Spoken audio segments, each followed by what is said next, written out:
You've been lied to. The rich aren't smarter. They're just playing with tools you were never meant to see. While you're budgeting groceries, they're borrowing millions tax-free, dodging the IRS, and building legacies that never die. Miss this video, and you'll keep playing blind. Let's start simple. Your calendar. Most people run their day in chaos. Sticky notes, scattered reminders, and that same to-do list you've been rewriting for weeks but never finishing. Meanwhile, the rich, they don't make lists. They schedule outcomes. Their day is fully time-blocked, down to the 15-minute coffee call. Even scheduled think time where they literally sit and think. Not because they're control freaks, but because they know time is money. And every open minute is either making you richer or keeping you stuck. When a millionaire wakes up, they're not asking, "What should I do today?" They're asking, "What moves the needle most? And exactly when will I do it?" They don't scribble "call supplier" or "email accountant." They slot it into the day. They don't hope for productivity. They design it. And here's the twist. They're not using some $5,000 app. They're on Google Calendar, Notion, Apple's stock calendar. The difference isn't the tool, it's how they use it. They block time for deep work, meetings, workouts, even recovery.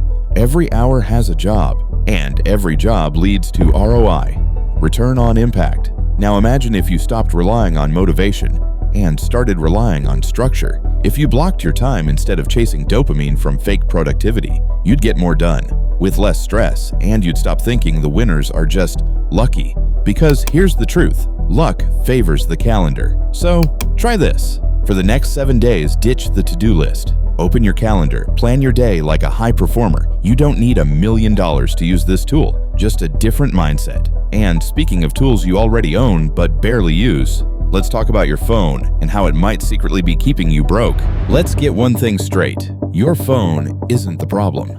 It's how you're using it. Most people walk around with a $1,000 device in their pocket and treat it like a toy.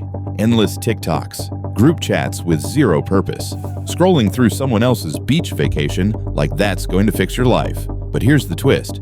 That same phone, the rich use it to print money because they've turned their devices into command centers, not distraction machines. Let's break it down. When a wealthy person picks up their phone, they're not doom scrolling Instagram. They're tracking markets, responding to investment alerts, managing portfolios, running automations, closing deals.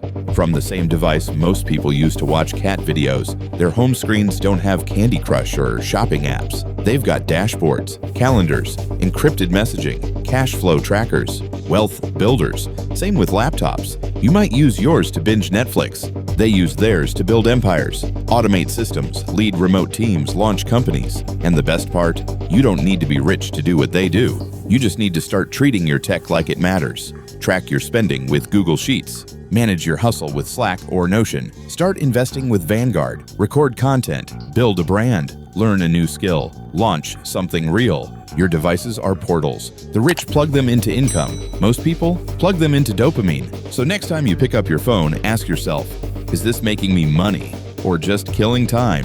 Because tools won't make you rich. How you use them will. Here's something most people never think about. What if your biggest risk is your own passport? The rich figured this out a long time ago. That's why they don't just diversify their money, they diversify their citizenship. It's called a golden visa, and it's how the wealthy buy second passports, escape taxes, and unlock global mobility for life. For the price of a condo, you could buy borderless living. Portugal, Greece, Italy, Dubai all offer citizenship or permanent residency in exchange for investment. $250K in property, and suddenly you've got a second home. And a backup plan. Why?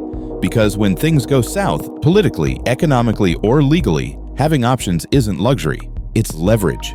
The rich don't wait for their government to mess up. They plan ahead. They set up businesses overseas, open foreign bank accounts, move their families and fortunes wherever the conditions are better. And it's not just about taxes or visas.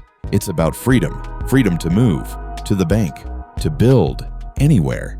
Most people feel stuck because their entire life is tied to one flag. But the wealthy, they collect flags, like insurance policies. So here's the real question. If your government became your biggest liability, what would you do? Because the rich already have the answer. They bought their escape route years ago. And speaking of protecting the future, let's talk about how they keep their wealth growing, even while spending it. without ever selling a thing. This next tool might melt your brain a little because it's ridiculously simple and insanely powerful. It's called Buy, Borrow, Die. Sounds like a punk band, right? But it's actually how the ultra-wealthy grow and enjoy their fortunes without ever triggering a tax bill. Let's break it down. Step 1. Buy. You buy assets that go up in value. Stocks, real estate, private companies. But here's the trick.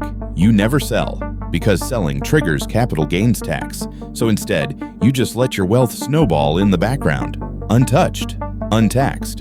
Step 2. Borrow. You go to the bank and say, hey, I've got $5 million in Amazon stock. Can I borrow $2 million against it? And the bank says, absolutely. Now you've got millions in cash. And here's the magic. Loans aren't considered income, so you're living large, and paying zero in income tax. Want to buy a house, a yacht, start a company?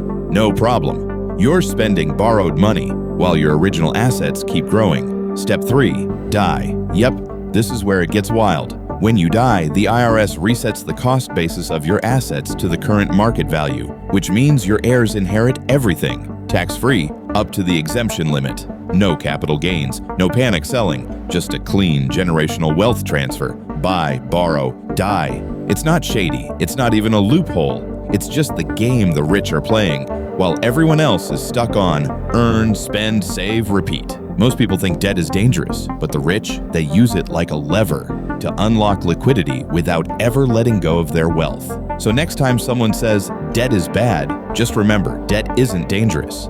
Misusing it is. And speaking of protecting what you've built, let's talk about how the rich make sure their money stays in the family for generations.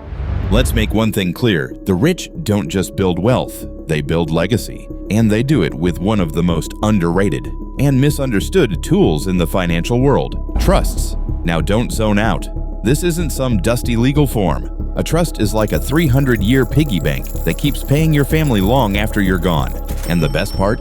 It skips the tax man. Here's how it works. You take an asset, cash, real estate, stocks, and place it into a legal container called a trust. That trust has its own ID, its own rules, and a guardian called a trustee.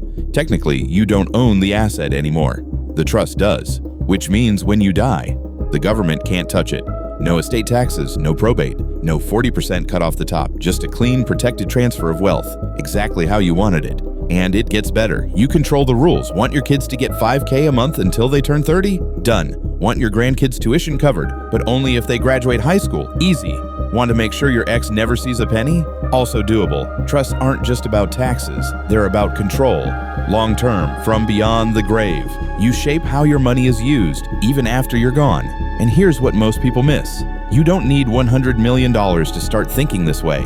You can set up a basic family trust for a few $1,000s. And it's one of the smartest moves you can make, especially if you own a home, a business, or have kids. Because if you don't set the rules now, the government will set them for you later. So whether you've got 10,000 or 10 million, remember this. Wills divide, trusts direct. And now you know 5 of the most powerful tools the wealthy use every single day. But before we wrap it all up, let's talk about what this actually means for you. Here's the truth. The rich aren't playing harder. They're playing smarter. They schedule outcomes, turn screens into income, shield their data, borrow tax-free, pass down wealth untouched. These aren't secrets. They're systems. And now you've got the keys. So what's your move? Pick one tool. Use it this week. Even one shift can change everything. If this hit you, like the video. Want more tools the rich actually use? Subscribe and drop a comment. Which move are you making first? You're not on the outside anymore. Now you know the game. See you in the next one.